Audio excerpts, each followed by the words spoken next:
त्यासाठी मी जर का केस कापले नसते, तर आता माझी लेक 8 वर्षाची आहे, बेबी 2-3 वर्षाची असती. हं. कारण हं. मी नक्कीच चान्स घेतला नसता तेव्हा, कारण खूप काम करत होते मी. पण मग मला असं झालं, की ही वेळ अशी आहे, की मला थांबता येईल.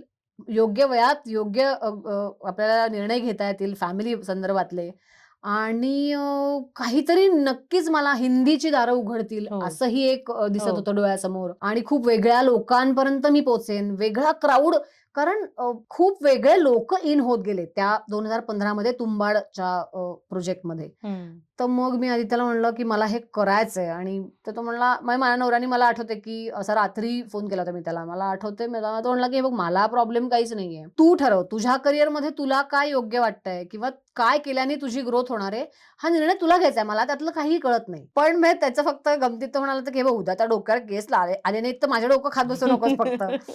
तर पण एवढं सोडल्यास मला त्यांनी कधीही नको करू हा शब्द आजपर्यंत त्यांनी कशाला केलं हेही आजपर्यंत त्यांनी कधी म्हणल्याचं मला आठवत नाहीये. पण मग माझा माणूस माझ्याबरोबर होता म्हणल्यावर माझं डेअरिंग अजून वाढलं जरा. सुपर. आणि मी त्यांना फोन केला रात्री 11 वाजता. हं. कॉल झाला आमचा आणि मी त्यांना सांगितलं, की म्हणलं, "मी तयार आहे." एवढे खुश झाले होते ते पण, की "अरे एक नंबर." मग दुसऱ्या दिवशी मी भेटायला गेले. मग असं असतं ना, की आर्टिस्ट म्हणून तुम्हाला एक असं असतं, की तुंबाडचं एक होर्डिंग लागेल. हो. मग माझं मोठंच्या मोठं पोस्टर लागेल हं. आणि मग चर्चा होईल, की काम तर चांगलं करत होते मी. मला त्यांच्याकडनं हो. येत होतं, की चांगलं होतंय काम.